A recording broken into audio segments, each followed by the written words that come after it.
ಓಂ ಆಹಚ ತನ್ಮಾತ್ರಂ ಓಂ ಅಂತ 3ನೇ ಅಧ್ಯಾಯದ 2ನೇ ಪಾದದ 16ನೇ ಸೂತ್ರ. ಅಲ್ಲಿ ಐಕಾತ್ಮ ಪ್ರತ್ಯಯ ಸಾರಂ ಇತ್ಯಾದಿ ಮಾಂಡೂಕೋಪನಿಷತ್ತಿನ ಭಾಗಗಳನ್ನು ಆಚಾರ್ಯರು ತೋರಿಸಿಕೊಟ್ಟಿದ್ದಾರೆ. ಅದಕ್ಕೆ ಸಂಬಂಧಪಟ್ಟಂತೆ ತತ್ವಮಂಜರಿಯಲ್ಲಿ ರಾಘವೇಂದ್ರ ಸ್ವಾಮಿಗಳು ಸರ್ವರೂಪೇಶು ಅಭೇದವಾನ್ ಇತ್ಯಾದಿಗಳನ್ನು ವರ್ಣನೆ ಮಾಡುವಾಗ 46ನೇ ಗದ್ಯ ಭಾಗದಲ್ಲಿ ಹೀಗೆ ಹೇಳ್ತಾರೆ: ಸಹ ಪರಮಾತ್ಮ ಸರ್ವರೂಪೇಶು ಅಭೇದವಾನ್. ಆ ಪರಮಾತ್ಮ ಎಲ್ಲ ರೂಪಗಳಲ್ಲಿಯೂ ಕೂಡ ಅಭೇದ ಇರುವಂಥವನು. ಸರ್ವ ಸ್ವಾತ್ಮೀಯ ಕರಚರಣಾದಿ ಮತ್ ವಿಗ್ರಹೇಶು ಅಭೇದವಾನ್.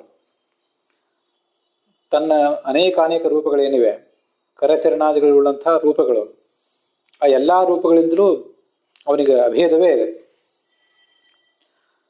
ಈ ದೇವದತ್ತಾದಿ ಜೀವರಿಗೆ ತಮ್ಮ ಪ್ರಾಕೃತ ಶರೀರವನ್ನು ಪಡೆದಾಗ ಆ ದೇಹಕ್ಕೂ ಈ ಜೀವಕ್ಕೂ ಹೇಗೆ ಭೇದ ಇರ್ತದೆ, ಹಾಗೆ ಭೇದ ಈ ಪರಮಾತ್ಮನಿಗೆ ಇರೋದಿಲ್ಲ ಅಂತ ಅದರ ತಾತ್ಪರ್ಯ. ಆಯಾ ಪ್ರಾಕೃತ ದೇಹದಲ್ಲಿ ಯಜ್ಞದತ್ತಾದಿ ಜೀವರಿದ್ದಾಗ ಆ ದೇಹದಲ್ಲಿ ಅವರು ಸುಲಭವಾಗಿ ಹೊರಬರಲಿಕ್ಕೆ ಸಾಧ್ಯ ಆಗದೇ ಇರುವಷ್ಟು ಬದ್ಧರಾಗಿದ್ದರೂ ಕೂಡ ದೇಹಕ್ಕೂ ಅವರಿಗೂ ಭೇದ ಇರ್ತದೆ. ಹಾಗೆ ಈ ಪರಮಾತ್ಮನಿಗೂ ಅವನ ಸ್ವರೂಪಕ್ಕೂ ಭೇದ ಇಲ್ಲ ಅಂತ ಅರ್ಥ. ಅದನ್ನು ಐಕಾತ್ಮ ಪ್ರತ್ಯಯ ಸಾರಂ ಅಂತ ಮಾಂಡೂಕೋಪನಿಷತ್ತಿನ ಮಂತ್ರ ಹೇಳಿದೆ. 2ನೇ ಖಂಡದಲ್ಲಿ 4ನೇ ಮಂತ್ರ ಐಕಾತ್ಮ ಪ್ರತ್ಯಯ ಸಾರಂ ಅಂತ. ಮುಂದೆ ಆನಂದ ರೂಪಂ ಅಮೃತಂ ಅಂತ ಏನು ಬಂದಿದೆ, ಆನಂದ ಮಾತ್ರಂ ಅಜರಂ ಪುರಾಣಮೇಕಂ ಅಂತ, ಅದು ಕೂಡ ಅದೇ ಅಲ್ಲೇ ಬರುವಂತಹ 16ನೇ ಸೂತ್ರದ ಭಾಷ್ಯದಲ್ಲೇ ಬರುವಂತಹ ಮಾತದು. ಆನಂದ ರೂಪಂ ಅಮೃತಂ ಅಂತ ತತ್ವಮಂಜರಿಯಲ್ಲಿದೆ. ಅದ್ರ ಬಗ್ಗೆ ನನಗೆ ಒಂದಿಷ್ಟು ಸಂಶಯ ಇದೆ. ಆನಂದ ರೂಪಂ ಅಜರಂ ಅಂತ ಚತುರ್ವೇದ ಶಿಖಾದಲ್ಲಿ ಬಂದಿರುವಂಥದ್ದು, ಬ್ರಹ್ಮಸೂತ್ರ ಭಾಷ್ಯದಲ್ಲಿ ಕಾಣಿಸುವುದು ಹಾಗೆ. ತತ್ವಮಂಜರಿ ಈಗಾಗಲೇ ತುಂಬ ಕಲಬೆರಕೆಗೆ ಒಳಗಾಗಿರೋದ್ರಿಂದ ಆನಂದ ರೂಪಂ ಅಜರಂ ಅಂತ ರಾಘವೇಂದ್ರ ಸ್ವಾಮಿಗಳು ಹೇಳಿದೆ, ಅದು ಮುಂದೆ ಅಮೃತಂ ಅಂತ ಈಗೇನಾದರೂ ಸೇರಿಕೊಂಡಿದೆಯೇನೋ ಅಂತ ಸಂಶಯ ಇದೆ. ಅದನ್ನು ಈಗ ನಾನು ಅದ್ರ ಬಗ್ಗೆ ಹೆಚ್ಚೇನು ವಿಚಾರ ಮಾಡ್ಲಿಕ್ಕೆ ಹೋಗೋದಿಲ್ಲ. ನಮಗೆ ಅರ್ಥ ಆಗಬೇಕಾಗಿರೋದು ಬ್ರಹ್ಮಸೂತ್ರ ಭಾಷ್ಯ. ಅದನ್ನು ಅರ್ಥ ಮಾಡ್ಕೊಳ್ಳಿಕ್ಕೆ ಬ್ರಹ್ಮಸೂತ್ರ ಭಾಷ್ಯ ಮತ್ತು ಅಣುಭಾಷ್ಯ ನಮಗೆ ಬೇಕಾಗಿರೋದು.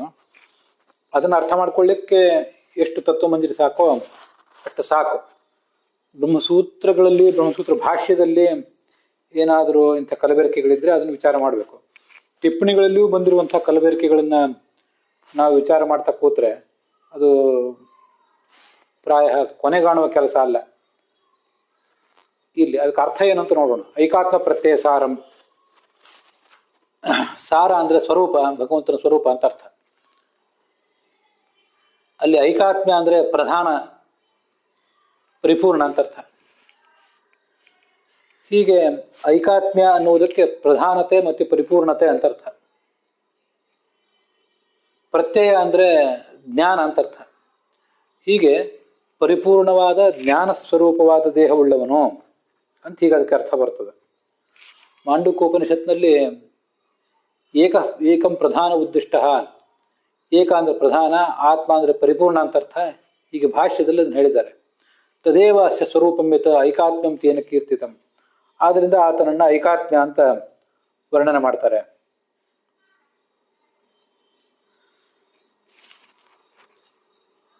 ಪ್ರತ್ಯಯೋ ಜ್ಞಾನ ರೂಪತ್ವಾತ್. ಅವನನ್ನು ಪ್ರತ್ಯಯ ಅಂತ ಯಾಕೆ ಹೇಳ್ತಾರೆ ಅಂದರೆ ಅವನು ಜ್ಞಾನ ಸ್ವರೂಪನಾದ್ದರಿಂದ. ಸಾರ ಆನಂದ ರೂಪತಃ, ಅವನು ಆನಂದ ರೂಪನಾದ್ರಿಂದ ಅವನನ್ನು ಸಾರ ಅಂತ ಹೇಳ್ತಾರೆ ಅಂತ. ಹೀಗೆ ಅದ್ರ ಬಗ್ಗೆ ಅಲ್ಲಿ ಎಷ್ಟು ವರ್ಣನೆ ಕಾಣಿಸ್ತದೆ. ಅಂತೂ ಐಕಾತ್ಮ್ಯ ಪ್ರತ್ಯಯ ಸಾರ ಅಂದರೆ ಐಕಾತ್ಮ್ಯ ಅಂದರೆ ಪ್ರಧಾನ ಮತ್ತು ಪರಿಪೂರ್ಣ, ಪ್ರತ್ಯಯ ಅಂದರೆ ಜ್ಞಾನ ಅಂತ ಅರ್ಥ, ಆ ಸ್ವರೂಪವುಳ್ಳವನು. ಆನಂದ ರೂಪಂ ಅಜರಂ ಅಂತ ಅಲ್ಲೇನು ಚತುರ್ವೇದ ಶಿಖಾದಲ್ಲಿದೆ. 3ನೇ ಅಧ್ಯಾಯದ 2ನೇ ಪಾದದ 16ನೇ ಸೂತ್ರದ ಭಾಷ್ಯದಲ್ಲಿ ಬಂದಿದೆ. ಅದಕ್ಕೆ ಹೀಗೆ ಅರ್ಥ ಆಗ್ತದೆ. ಅವನು ಆನಂದ ರೂಪ, ಯಾಕಂದ್ರೆ ಮತ್ತು ಅವನು ಅಜರ, ಮುಪ್ಪಿಲ್ಲದವನು, ಪುರಾಣ, ಪ್ರಾಚೀನ, ಏಕಂ ಸಂತಂ ಬಹುಧಾ ದೃಶ್ಯಮಾನಂ. ಒಬ್ಬನೇ ಇರುವುದು ಮೂಲತಃ ಒಬ್ಬನೇ, ಆದರೆ ಬಹುಧಾ ದೃಶ್ಯಮಾನಂ, ಅನೇಕ ರೂಪವಾಗಿ ಅವನು ಕಾಣ್ತಾನಷ್ಟೆ. ತಮ್ಮ ಆತ್ಮಸ್ಥಂ ಏನು ಪಶ್ಯಂತಿ ಧೀರಾಹ. ಹೀಗೆ ನಮ್ಮೊಳಗೆ ಆ ಭಗವಂತನನ್ನು ಯಾರು ಕಾಣ್ತಾರೋ ತೇಷಾಂ ಸುಖಂ ಶಾಶ್ವತಂ ನೇತರೇಶಾಂ, ಅವರು ಪ್ರಧಾನವಾದ ಮೋಕ್ಷ ಸುಖವನ್ನು ಪಡೀಲಿಕ್ಕೆ ಸಾಧ್ಯ ಆಗ್ತದೆ. ಬೇರೆ ಯಾರಿಗೂ ಕೂಡ ಆ ಪ್ರಧಾನವಾದ ಮೋಕ್ಷ ಸುಖ ಸಿಗೋದಿಲ್ಲ ಅಂತ ಅದರ ತಾತ್ಪರ್ಯ.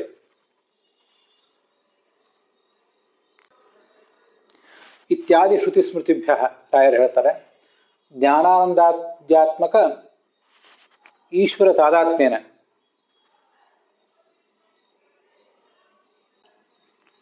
ಭಗವಂತನ ಮೂಲ ಸ್ವರೂಪ ಅದು ಜ್ಞಾನಾನಂದಾತ್ಮಕ. ಆ ಮೂಲ ಸ್ವರೂಪದಿಂದ ಅಭಿನ್ನವಾದದ್ದು ಆತನ ರೂಪ. ಹೀಗೆ ರೂಪವು ಕೂಡ ಅಪ್ರಾಕೃತ ಮತ್ತು ಪ್ರಾಕೃತ ದೇಹ ವೈಲಕ್ಷಣ್ಯ, ಪ್ರಾಕೃತವಾದ ದೇಹಕ್ಕಿಂತ ಅದು ಭಿನ್ನ. ಆದ್ದರಿಂದ ಅದನ್ನ ಆ ಭಗವಂತನನ್ನು ಅರೂಪ ಅಂತ ಹೇಳ್ತಾರೆ. ಭಗವಂತನಿಗೆ ಅಪ್ರಾಕೃತವಾದ ರೂಪ ಇದ್ದೇ ಇದೆ. ಆದರೆ ಅಪ್ರಾಕೃತವಾದ ರೂಪವನ್ನ ಪರಿಗಣನೆ ಮಾಡಿದರೂ ಕೂಡ ಪ್ರಾಕೃತವಾದ ರೂಪ ಇಲ್ಲ, ಆದ್ರಿಂದ ಅವನನ್ನು ಅರೂಪ ಅಂತ ಹೇಳಿದ್ದಾರೆ ಅಷ್ಟೆ. ಅರೂಪಂ ಎಂಬುದಾಗಿ ಶ್ರೌತ ವ್ಯವಹಾರ, ಅರೂಪಂ ಇತ್ಯಾದಿ ಶ್ರೌತ ವ್ಯವಹಾರಸ್ಯ ಅಂತಿದೆ ಮುಂದೆ, ಅದನ್ನು ಗಮನಿಸಬೇಕು. ರೂಪಸ್ಯ ಪ್ರಾಕೃತ ದೇಹ ವೈಲಕ್ಷಣ್ಯಾತ್, ರೂಪವು ಭಗವಂತನ ರೂಪ ಪ್ರಾಕೃತ ರೂಪಕ್ಕಿಂತ ವಿಲಕ್ಷಣ ಆದ್ರಿಂದ, ಪ್ರಾಕೃತ ದೇಹಕ್ಕಿಂತ ವಿಲಕ್ಷಣ ಆದ್ರಿಂದ ಅರೂಪಂ ಎಂಬುದಾಗಿ ಶ್ರುತಿ ಪುರಾಣಗಳಲ್ಲಿ ಆತನನ್ನ ವರ್ಣಿಸ್ತಾರೆ. ಅದರ ನಡುವೆ ಒಂದು ದೃಷ್ಟಾಂತ ಕೊಟ್ಟಿದ್ದಾರೆ. ಗೃಹಾಂತಹ ನಯನಾದಿ ಪ್ರಕಾಶೇ ಸತ್ಯಪಿ ಚಾಕ್ಷುಷಾದಿ ಪ್ರಕಾಶಸ್ಯ ಲೌಕಿಕ ಪ್ರಕಾಶ ವೈಲಕ್ಷಣ್ಯೇನ ನಾಸ್ತಿ ಪ್ರಕಾಶ ಇತಿ ವ್ಯವಹಾರವತ್. ಅಲ್ಲೊಂದು ದೃಷ್ಟಾಂತ ಹೀಗೆ ನಮಗೆ ತಿಳ್ಕೋಬಹುದು. ಮನೆಯೊಳಗಡೆ ನಾವು ಬಂದಾಗ ಇಲ್ಲಿ ಬೆಳಕಿಲ್ಲ, ಕತ್ತಲಿದೆ ಅಂತ ಅಂತೀವಿ. ಮನೆಯೊಳಗೆ ನಾವು ಪ್ರವೇಶ ಮಾಡಿದ್ದೀವಿ, ನಮ್ಮ ಜೊತೆ ನಮ್ಮ ಕಣ್ಣು ಕೂಡ ಪ್ರವೇಶ ಮಾಡಿದೆ. ಆ ಕಣ್ಣಿನೊಳಗೆ ಒಂದಿಷ್ಟು ಬೆಳಕಿದ್ದೇ ಇದೆ. ಕಣ್ಣು ಸೂರ್ಯನ ಅಂಶದಿಂದ ಕೂಡಿದ್ದಾದ್ರಿಂದ ಕಣ್ಣುಗಳಲ್ಲಿ ಒಂದು ಬೆಳಕಲ್ಲಿದ್ದೇ ಇದೆ. ಹಾಗೆ ಬೆಳಕಿದ್ರೂ ಕೂಡ ಮನೆಯೊಳಗೆ ಏನೂ ಬೆಳಕಿಲ್ಲ ಅಂತಂತೇವೆ. ಗೃಹಾಂತಹ ನಯನಾದಿ ಪ್ರಕಾಶೇ ಸತ್ಯಪಿ, ನಮ್ಮ ಕಣ್ಣಿನ ಬೆಳಕು ಅಲ್ಲಿದೆ, ಹೌದು. ಆದರೆ ಕಣ್ಣಿನ ಬೆಳಕು ಅಂತ ಪೂರ್ಣವಾಗಿ ಪರಿಗಣನೆ ಮಾಡೋದಿಲ್ಲ. ಚಾಕ್ಷುಷಾದಿ ಪ್ರಕಾಶಸ್ಯ ಲೌಕಿಕ ಪ್ರಕಾಶ ವೈಲಕ್ಷಣ್ಯೇನ, ಹೊರಗೆ ಚಂದ್ರನ ಸೂರ್ಯನ ಅಥವಾ ಅಗ್ನಿಯ ಪ್ರಕಾಶ ಅಂತ ಏನಿದೆ ಆ ಪ್ರಕಾಶಕ್ಕಿಂತ ನಮ್ಮ ಕಣ್ಣಿನ ಪ್ರಕಾಶ ಅಂತ ಅನ್ನೋದು ಭಿನ್ನ. ಆದ್ರಿಂದ ಮನೆಯ ಒಳಗಡೆ ನಾವು ಕತ್ತಲೊಳಗೆ ಕೂತಾಗ ಇಲ್ಲಿ ಬೆಳಕಿಲ್ಲ ಅಂತ ಹೇಳುವುದು ಯಾವ ದೃಷ್ಟಿಯಿಂದ? ನಮ್ಮ ಕಣ್ಣೆಂಬ ಬೆಳಕಲ್ಲಿದೆ, ಆದರೂ ಕೂಡ ನಮ್ಮ ಕಣ್ಣೆಂಬ ಬೆಳಕಿಗೆ ಓದಲಿಕ್ಕೆ ಸಹಕಾರ ಕೊಡುವಂಥ ಬೇರೆ ಅಗ್ನಿಯ ಬೆಳಕು, ಸೂರ್ಯನ ಬೆಳಕು ಅಲ್ಲಿ ಯಾವುದೂ ಇಲ್ಲ ಅಂತ ಅದರ ತಾತ್ಪರ್ಯ ಆಗ್ತದೆ. ಹೀಗೆ ಕಣ್ಣೆಂಬ ಬೆಳಕಿದ್ರೂ ಕೂಡ ಬೆಳಕಿಲ್ಲ ಅಂತ ಯಾಕೆ ಹೇಳ್ತಾರೆ ಅಂದ್ರೆ ಅಲ್ಲಿ ಅದರ ತಾತ್ಪರ್ಯ ಬೇರೆ ಅಗ್ನಿಯ ಸೂರ್ಯನ ಇತ್ಯಾದಿ ಬೆಳಕು ಯಾವುದೂ ಇಲ್ಲ ಅಂತ ಅದರ ಅಭಿಪ್ರಾಯ ಆಗಿರ್ತದೆ. ಯಾಕೆಂದ್ರೆ ಕಣ್ಣಿನ ಬೆಳಕು ಹೊರ ಬೆಳಕಿನಕ್ಕಿಂತ ವಿಲಕ್ಷಣ. ಆದ್ದರಿಂದ ಹೇಗಲ್ಲಿ ಬೆಳಕಿಲ್ಲ ಅಂತಂತಾರೆ, ಮತ್ತು ಆ ಬೆಳಕಿಲ್ಲ ಎಂಬ ವ್ಯವಹಾರಕ್ಕೆ ಒಂದು ಸೀಮಿತವಾದ ಅರ್ಥ ಇದೆ.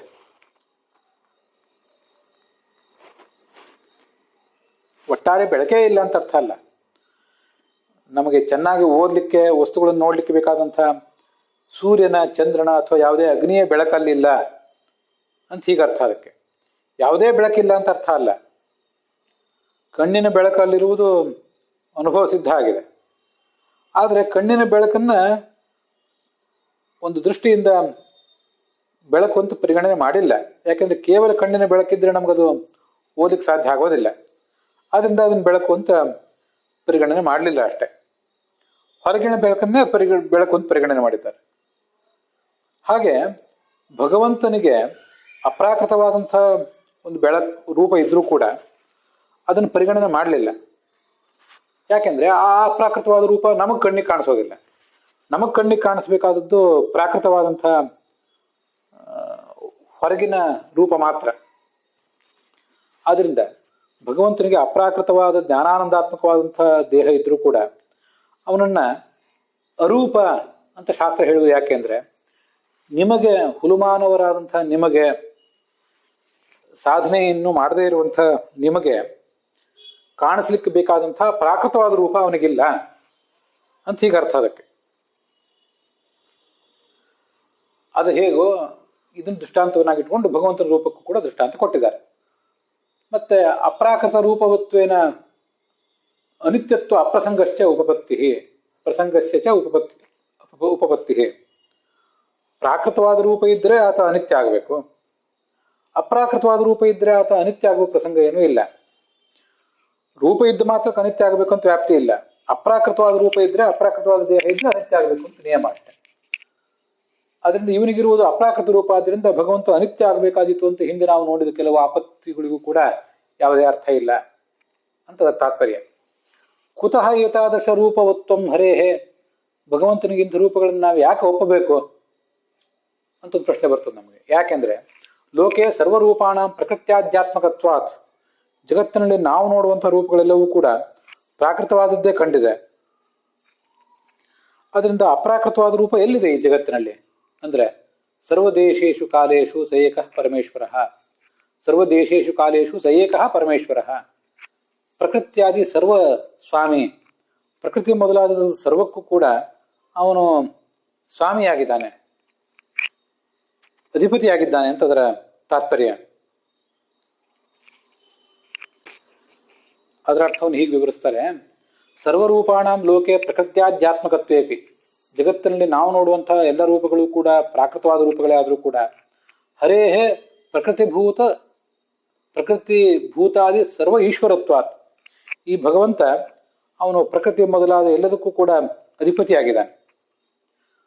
ಮೂಲ ಪ್ರಕೃತಿ ಲಕ್ಷ್ಮೀದೇವಿ, ಅವಳಿಂದ ಅಭಿಮನ್ಯವಾದ ಜಡ ಪ್ರಕೃತಿ ಮತ್ತು ಪಂಚಮಹಾಭೂತಗಳು, ಇದೆಲ್ಲದಕ್ಕೂ ಅವನು ಸ್ವಾಮಿ. ಆದ್ದರಿಂದ ನತತ್ರ ಪ್ರಾಕೃತಾದಿ ರೂಪಂ ಯುಕ್ತಂ. ನೀವು ನೋಡಿದ ಜಗತ್ತಿನಲ್ಲೆಲ್ಲ ಪ್ರಾಕೃತ ರೂಪವೇ ಇದ್ರೂ ಕೂಡ ಆ ಭಗವಂತನಿಗೆ ಪ್ರಾಕೃತವಾದ ರೂಪ ಇರಬೇಕಾಗಿಲ್ಲ.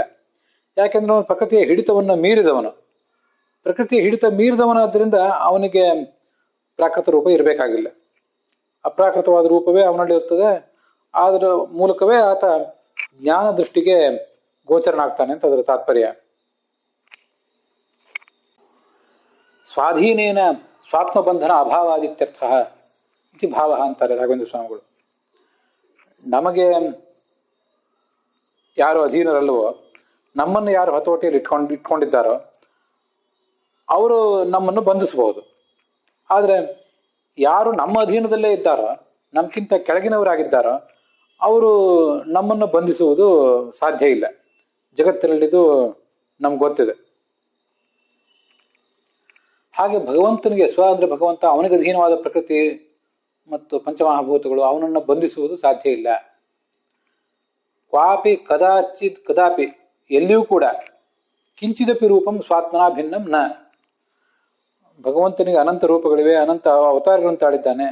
ಇಂಥ ಯಾವ ಪ್ರಸಂಗದಲ್ಲೂ ಕೂಡ ಅವನ ಆ ರೂಪ ಅನ್ನುವುದು, ಅವನಿಗೆ ಬಂದಿರುವಂತಹ ರೂಪ, ಅವನಿಗೆ ಬಂದಿರುವಂತಹ ಅವತಾರ ಅದು ಆತ್ಮನಿಂದ ಭಿನ್ನ ಅಲ್ಲ. ಇದನ್ನೆಲ್ಲ ತಿಳಿಸ್ಲಿಕ್ಕಾಗಿ ದೇಶಕಾಲಾದಿ ಸರ್ವ ಪದಾನ ಮುಕ್ತಿ, ಸರ್ವದೇಶೇಶು ಕಾಲೇಶು ಅಂತ ಸರ್ವ ಅಂತ ಅನ್ನೋದನ್ನು ಎಲ್ಲದಕ್ಕೂ ಕೂಡ ಅನ್ವಯ ಆಗುವಂತೆ ಹೇಳಿದ್ದಾರೆ. ಹಿಂದೆ, ಇಂದು, ಮುಂದೆ ಮತ್ತೆ ಬ್ರಹ್ಮಾಂಡದ ಒಳ ಹೊರಗೆ ಎಲ್ಲಿಯೇ ಆತ ಯಾವುದೇ ರೂಪವನ್ನು ತಾಳಿದ್ರೂ ಅದೆಲ್ಲವೂ ಜ್ಞಾನಾನಂದಾತ್ಮಕವಾದದ್ದೇ. ಮತ್ತೆ ಅದೆಲ್ಲವೂ ಕೂಡ ಅಪ್ರಾಕೃತವೇ, ಮತ್ತು ಅದೆಲ್ಲವೂ ಕೂಡ ಆತನಿಂದ ಅಭಿನ್ನವೇ. ಇದನ್ನೆಲ್ಲ ತಿಳಿಸಿದ್ದಾರೆ. ಇದೆಲ್ಲವೂ ವಿಷಯ 2ನೇ ಅಧ್ಯಾಯದ ಗೀತಾ ಭಾಷ್ಯ ಮೊದಲಾದ ಗ್ರಂಥಗಳಲ್ಲಿ ಅಲ್ಲಲ್ಲಿ ಸ್ವಲ್ಪ ಸ್ವಲ್ಪ ವಿಷಯ ಬಂದಿದೆ.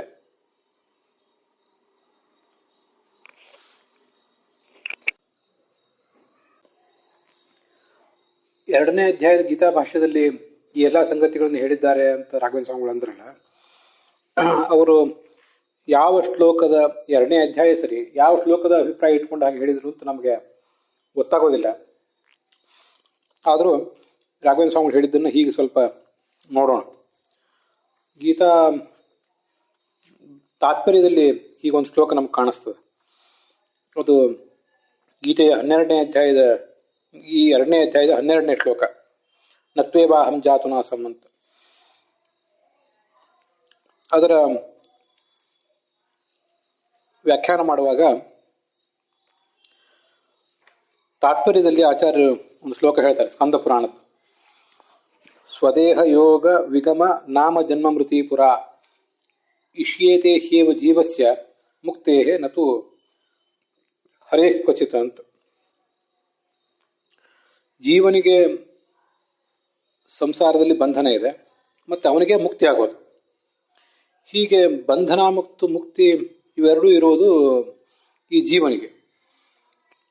ಆದ್ದರಿಂದ ಈ ದೇಹದ ಮೂಲಕವಾಗಿ ಆತ ಹುಟ್ಟುತ್ತಾನೆ, ಮತ್ತು ದೇಹ ಹೋದಾಗ ಆತ ಸಾಯ್ತಾನೆ. ಹೀಗೆ ದೇಹದ ಮೂಲಕ ಹುಟ್ಟುವುದು ಮತ್ತು ದೇಹದ ಮೂಲಕ ಸಾಯುವುದು ಅನ್ನುವುದು ಕೂಡ ಈ ಜೀವನಿಗಿದೆ, ಹೊರತು ಪರಮಾತ್ಮನಿಗೆ ಅದು ಇಲ್ಲವೇ ಇಲ್ಲ ಅಂತ ಹೀಗೆ 12ನೇ ಶ್ಲೋಕದಲ್ಲಿ ಒಂದು ಕಡೆ ಆ ವಿಷಯ ವರ್ಣಿತ ಆಗಿದೆ. ಅದಲ್ಲದೆ 17ನೇ ಶ್ಲೋಕದ ಭಾಷ್ಯದಲ್ಲಿ ಮತ್ತೆ ತಾತ್ಪರ್ಯದಲ್ಲಿ ಮಹಾವರಾಹ ಪುರಾಣದ ಮಾತೊಂದನ್ನು ಆಚಾರ್ಯ ಉದ್ಧರಿಸ್ತಾರೆ. ದೇಹ ಹಾನಿ ಅನ್ನುವುದು ಜೀವನಿಗಿದೆ, ಹೊರತು ಅದು ಪರಮಾತ್ಮನಿಗಿಲ್ಲ. ದೇಹ ಹಾನಿ ಅನ್ನುವುದು ಒಂದು ರೀತಿಯಾದ ಅಪರಿಪೂರ್ಣತೆಯೇ. ಅಂಥ ಅಪರಿಪೂರ್ಣತೆಯೂ ಕೂಡ ಜೀವನಿಗಿದೆ, ಹೊರತು ಯಾವ ಕಾಲದಲ್ಲೂ ಭಗವಂತನಿಗೆ ದೇಹ ಹಾನಿ ಆಗುವುದು ಅನ್ನುವುದಿಲ್ಲ. ಆದ್ದರಿಂದ ದೇಹ ಹಾನಿ ಎಂಬ ಅಪೂರ್ಣತೆಯೂ ಭಗವಂತನಿಗಿಲ್ಲ.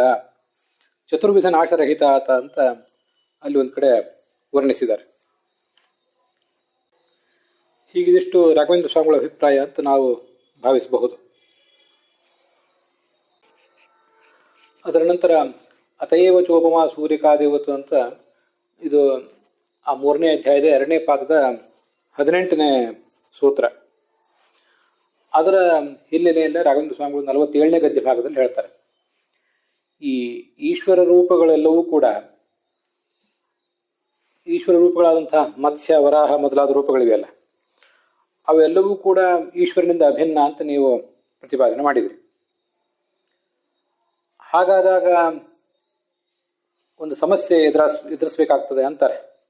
ಅದೇನೆಂದರೆ, ಈ ಜೀವರು ಕೂಡ ಈಶ್ವರನ ಅಂಶವೇ, ಜೀವನನ್ನು ಈಶ್ವರ ಅಂಶ ಅಂತ ಪ್ರತಿಪಾದನೆ ಮಾಡಿದ್ದಾರೆ. ಹೀಗೆ ಜೀವನನ್ನು ಕೂಡ ಈಶ್ವರ ಅಂಶ ಅಂತ ಎಲ್ಲ ಕಡೆ ನಾವು ಕೇಳ್ತೀವಿ. ಮಮೈವಾಂಶೋ ಜೀವಲೋಕೆ ಜೀವಭೂತ ಸನಾತನ ಅಂತ ಭಗವದ್ಗೀತಾದಲ್ಲೆಲ್ಲ. ಮತ್ಸ್ಯ ಕೂರ್ಮವರಾಹಾದಿಗಳು ಭಗವಂತನ ಅಂಶ, ಅವನಿಂದ ಅಭಿನ್ನ ಅಂತ ಆದಮೇಲೆ ಜೀವಾದಿಗಳು ಕೂಡ ಈಶ್ವರನ ಅಂಶ ಆದ್ದರಿಂದ ಈಶ್ವರನಿಂದ ಅವರ ಅಭಿನ್ನರೇ ಆಗಬೇಕು. ಇದು ಸಮಸ್ಯೆ. ಆದರೆ ತತ್ವವಾದಿಗಳಾದಂತಹ ಭೇದವಾದಿಗಳಾದಂತಹ ನೀವು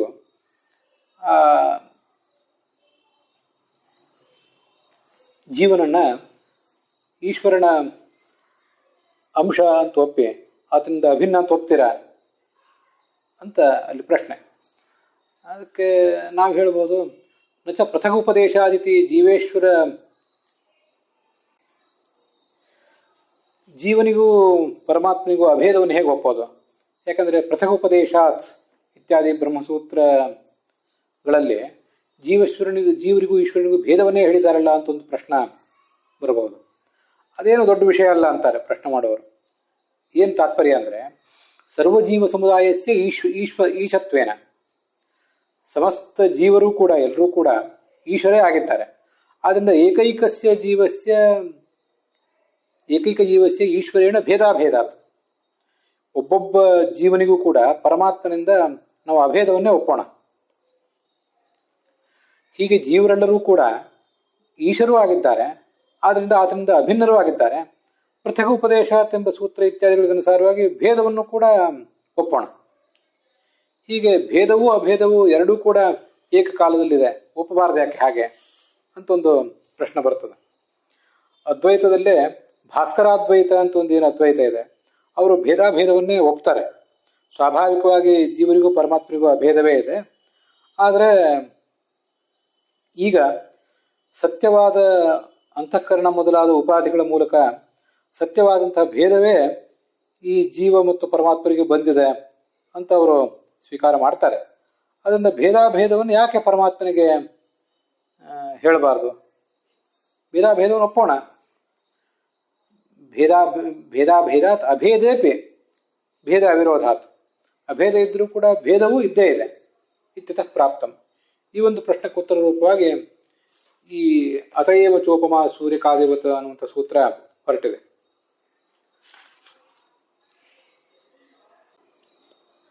ಅದರ ಅರ್ಥವನ್ನು ರಾಘವೇಂದ್ರ ಸ್ವಾಮಿಗಳು 48ನೇ ಗದ್ಯ ಭಾಗದಲ್ಲಿ ಹೇಳ್ತಾರೆ. ಸ ವಿಷ್ಣು ಏಕಏವ ಪರಮೇಶ್ವರ. ಈ ಜಗತ್ತಿನಲ್ಲಿ ಇರುವಂಥ ಪರಮೇಶ್ವರ ಅಂದರೆ ಭಗವಂತ ಒಬ್ಬನೇ, ವಿಷ್ಣುವೇ ಒಬ್ಬನೇ. ಈ ಜೀವನನ್ನು ಕೂಡ ಆ ಈಶ್ವರನ ಗುಂಪಿನಲ್ಲಿ, ಕೋಟಿ ಅಂದರೆ ಗುಂಪು, ಆ ಗುಂಪಿನಲ್ಲಿ ನಮಗೆ ಸೇರಿಸಲಿಕ್ಕೆ ಸಾಧ್ಯ ಇಲ್ಲ. ನಿವೇಶ್ಯತೆ ಇತ್ಯರ್ಥ.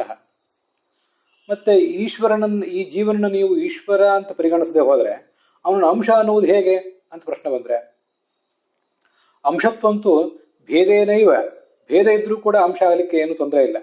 ಅಂಶೋ ನಾನಾ ವ್ಯಪದೇಶಾತ್ ಇತ್ಯತ್ರ ಅಂಶತ್ವಂತೂ ಭೇದೇನೈವ. ಜೀವ ಭಗವಂತನ ಅಂಶನಾದರೂ ಕೂಡ ಭಿನ್ನವಾಗಿಯೇ ಅಂಶನಾಗಿದ್ದಾನೆ.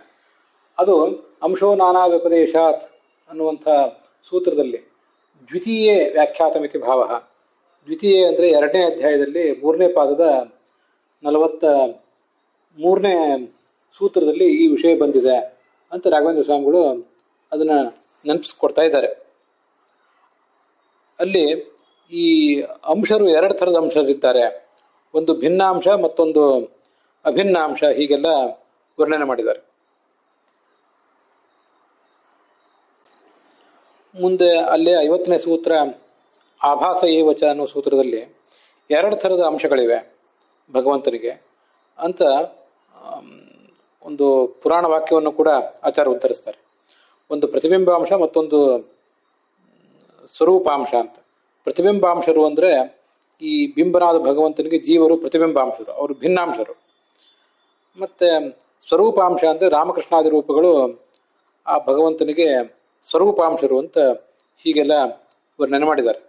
ಆದ್ದರಿಂದ ಮಮೈವಾಂಶೋ ಜೀವಲೋಕೆ ಅಂತ ಎಲ್ಲೋ ಒಂದು ಕಡೆ ಬಂದಿದೆ ಅಂತ ಮಾತ್ರಕ್ಕೆ ಅಂಶ ಎಂಬ ಒಂದು ಶಬ್ದವನ್ನು ಇಟ್ಕೊಂಡು ಇವರೆಲ್ಲರೂ ಭಗವಂತನಿಗೆ ಅಭಿನ್ನರಾದ ಅಂಶಗಳು ಅಂತ ಹಾಗೆ ಅರ್ಥ ಮಾಡ್ಕೋಬಾರ್ದು.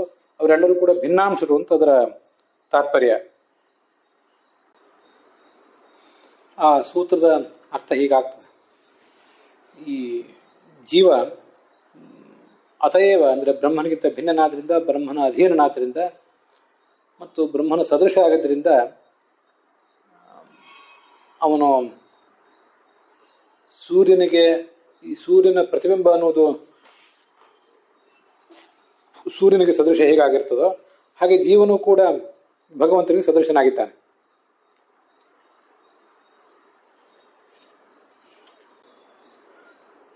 ಭಗವಂತನಿಗೆ ಹೀಗೆ ಅವನು ಸದೃಶನೇ ಹೊರತು ಮತ್ಸ್ಯಾದಿ ರೂಪಗಳು ಭಗವಂತನಿಂದ ಹೇಗೆ ಪೂರ್ಣವಾಗಿ ಅಭಿನ್ನವೋ ಹಾಗೆ ಈ ರೂಪಗಳು ಕೂಡ ಪೂರ್ಣವಾಗಿ ಅಭಿನ್ನ ಅಂತ ಯಾರು ಕೂಡ ತಿಳಿಯಬಾರದು.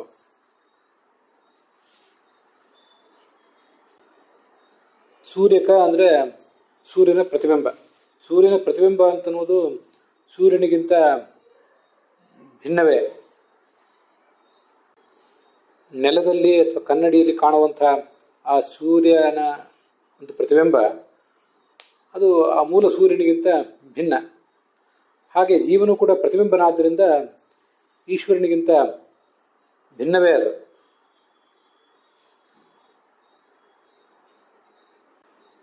ಹೀಗೆ ಆ ಸೂತ್ರದ ತಾತ್ಪರ್ಯ ಆಗ್ತದೆ. ಅಲ್ಲಿಗೆ ಈ ಭಾಗ ಸಮಾಪ್ತವಾಗಿದೆ.